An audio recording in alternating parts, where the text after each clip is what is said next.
Welcome to achievers, we can achieve anything. और आज का टॉपिक है सीडीएस। तो आज हम बात करेंगे सीडीएस के बारे में। सीडीएस जिसकी फुल फॉर्म है चीफ ऑफ डिफेंस स्टाफ। तो सबसे पहले हम बात करते हैं ये पद आया कहां से। तो क्या हुआ, कारगिल की जब वॉर हुई तो कारगिल की वॉर तो हम जीते, लेकिन हमारी तीनों सेनाओं के मध्य तालमेल बैठाने में बहुत ज्यादा दिक्कतें आई।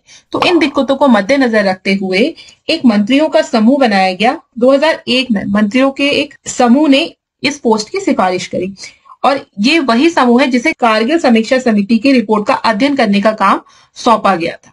ठीक है, फिर क्या हुआ, ये जो मंत्री समूह है उसकी सिफारिशों के आधार पर 2002 में एक एकीकृत रक्षा स्टाफ बनाया गया। क्या बनाया गया? एकीकृत रक्षा स्टाफ।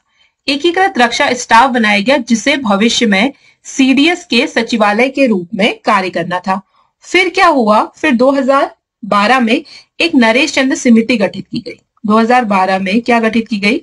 नरेंद्र चंद्र समिति। नरेंद्र चंद्र समिति गठित की गई।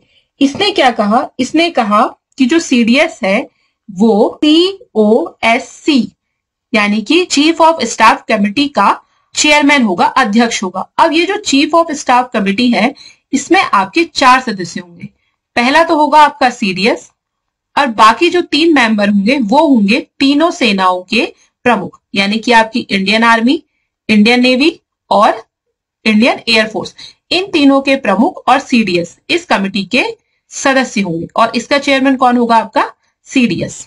तो इस प्रकार सीडीएस आपका अस्तित्व में आया। फिर क्या हुआ, 15 अगस्त 2019 को प्रधानमंत्री नरेंद्र सिंह मोदी जी ने सीडीएस के पद का सृजन किया और उसकी घोषणा कर दी और आपके पहले सीडीएस बने जनरल विपिन रावत। जनरल विपिन रावत ने अपना कार्यभार 1 जनवरी 2020 को संभाला और ये इस पद पर 8 दिसंबर 2021 तक कार्यरत रहे। ये भारत के पहले सीडीएस थे। उसके बाद हम बात करते हैं, सीडीएस एक टोपी पहनते हैं, ठीक है। तो जो वो उनकी कैप होती है, सर्विस कैप होती है, उस कैप पर एक चिन्ह बना होता है।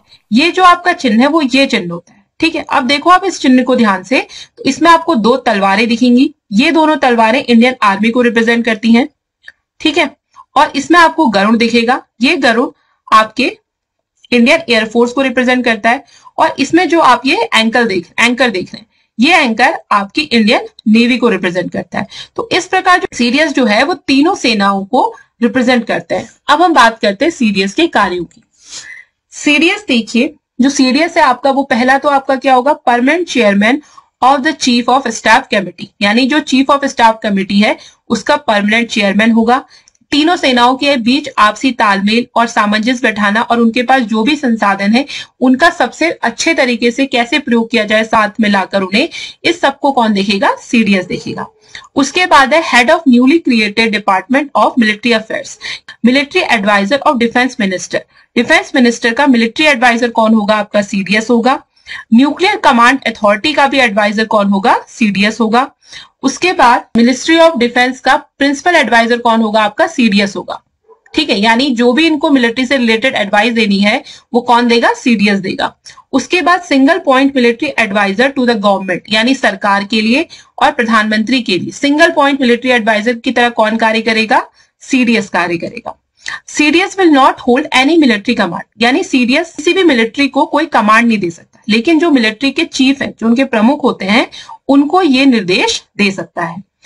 सीडीएस का पद एक 4 स्टार जनरल का पद होता है। सीडीएस की जो सैलरी है वो सर्विस चीफ के ही इक्वल होती है। अब बात करते हैं सीडीएस जो है वो कितनी एज तक अपनी सर्विसेज दे सकते हैं। तो ये सीडीएस आपके 65 साल या 3 वर्ष, जो भी पहले आएगा उतने समय के लिए अपनी सेवाएं दे सकते हैं।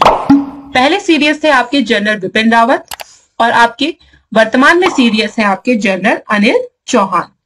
जनरल अनिल चौहान ने अपना सीडीएस का पद 30 सितंबर 2022 को संभाला और वर्तमान में भी आपके जो सीडीएस हैं वो जनरल अनिल चौहान ही है। Okay, thanks for watching and keep learning.